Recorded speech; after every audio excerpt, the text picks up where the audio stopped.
Zee 24 तास एक पाऊल पुढे। शिवसेनेमध्ये अनेक स्थानिक नेते नाराज होत आहेत। यापूर्वी मनसेमध्ये सुद्धा हे घडलेलं होतं।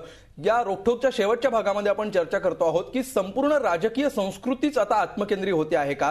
कुमार सप्तर्षींकडे आपण जाऊया। सप्तर्षी सर, आता शिवसेनेमध्ये जे घडतं आहे ते तर आपण सगळे बघतोच आहोत। मनसेमध्ये सुद्धा काय घडलेलं होतं, हर्षवर्धन जाधवांचा प्रकार घडलेला होता। त्यांनी राज ठाकरेंवर नाराजी व्यक्त केलेली होती उघडपणे आणि ते बाहेर पडण्याचा त्यांनी निर्णय घेतलेला होता। ही जी सगळी घुसमट होतीये, ही घुसमट म्हणजे नक्की काय आहे? बार्गेनिंग पॉवर जी आहे ती कमी होणं, बार्गेनिंग पॉवर मॅच न होणं, या सगळ्याचा सोयीस्कर आणि अत्यंत उत्कृष्ट असा राजकीय शब्द म्हणजे घुसमट झालाय का? बरोबर आहे तुमचं। त्याच्यामध्ये आता टिळे यांचं जे निवेदन झालं ते तसं नितळ आहे।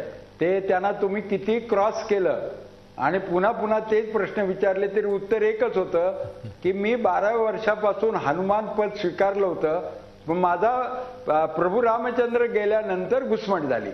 आता त्यांना प्रभू रामचंद्राच्या शोधात असलेल्या माणसाला जर अजितदादा पवार यांच्यामध्ये रामचंद्र दिसला तर ते त्यांच्या दृष्टीनं बरोबर आहे।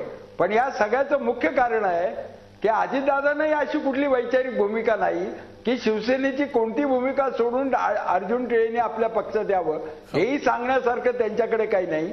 आणि दुसरं, मुळात शिवसेनेची बांधणी जी झाली त्याच्यामध्ये सुद्धा ठाम वैचारिक भूमिका नव्हती, ती पुन्हा पुन्हा बदलत गेली।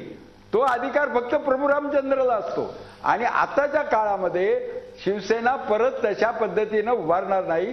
त्यांना अंतर्गत लोकशाही आणावीच लागेल आणि तिथे उद्धव ठाकरे यांची परीक्षा आहे, अग्निपरीक्षा आहे की शिवसेनेमध्ये लोकशाही कशी आणायची।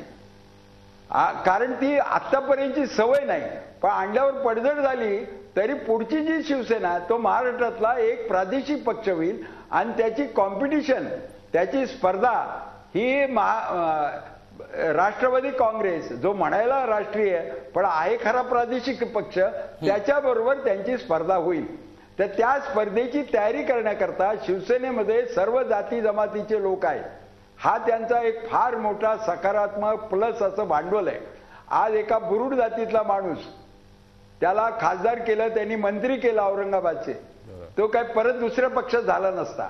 आणि आता टिळेंना एकच प्रश्न विचारायला पाहिजे की राष्ट्रवादीमध्ये धुसफूस होणार नाही याची गॅरंटी तुम्हाला कोणी दिली? कारण जगामध्ये अशी एक जागा सापडली, कोणालाही अजूनपर्यंत सापडली नाही की जिथे अपमान होत नाही। झी 24 तास एक पाऊल पुढे।